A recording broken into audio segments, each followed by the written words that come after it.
What is going on, YouTube? So coming back today with my next Olympic news video. So quite a bit of news out of the Olympics today, somewhat eventful day with team sports and individual sports. Most of the sports I talk about on here are team sports, obviously. But anyway, got 8 pieces of news to get through, so let's start with the first one. And Katie Ledecky today set the record for the 800-meter freestyle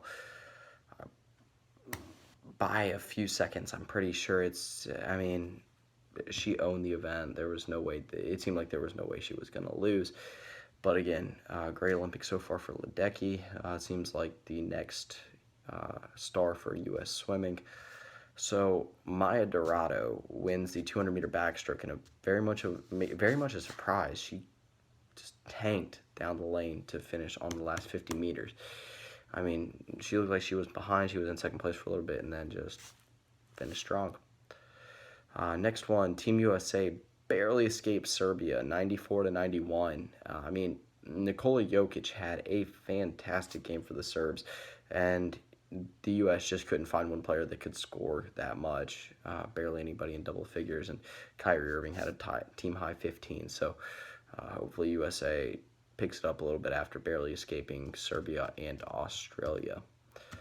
Next one, sad news for the women's soccer team. They were eliminated by Sweden on penalty kicks. Hope Solo didn't handle it too well, saying that Sweden was cowards and the better team did not win.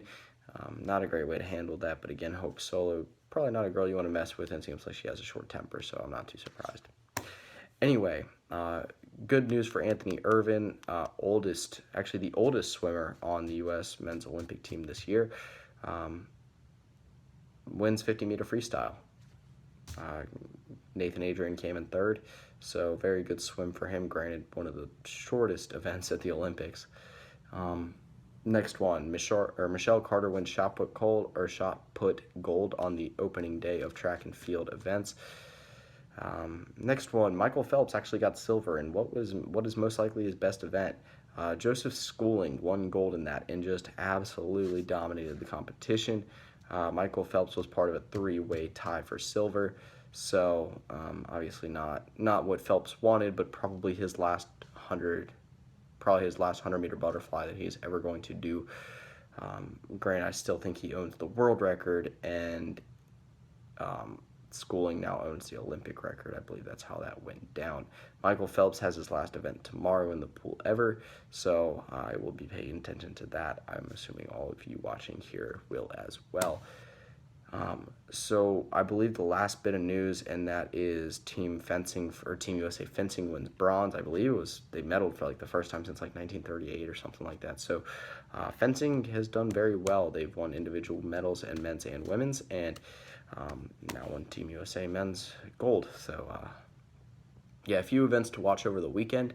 The individual events for the individual athletes for gymnastics starts.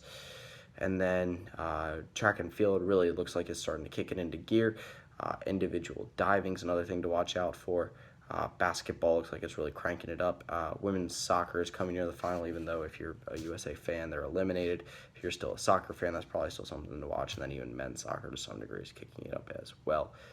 So anyway, that'll pretty much do it. Like I said, a rather hefty day of news for the Olympics. Granted, still probably going to be around a 4, maybe a little bit more seconds than that. But anyway, around a 4-minute video.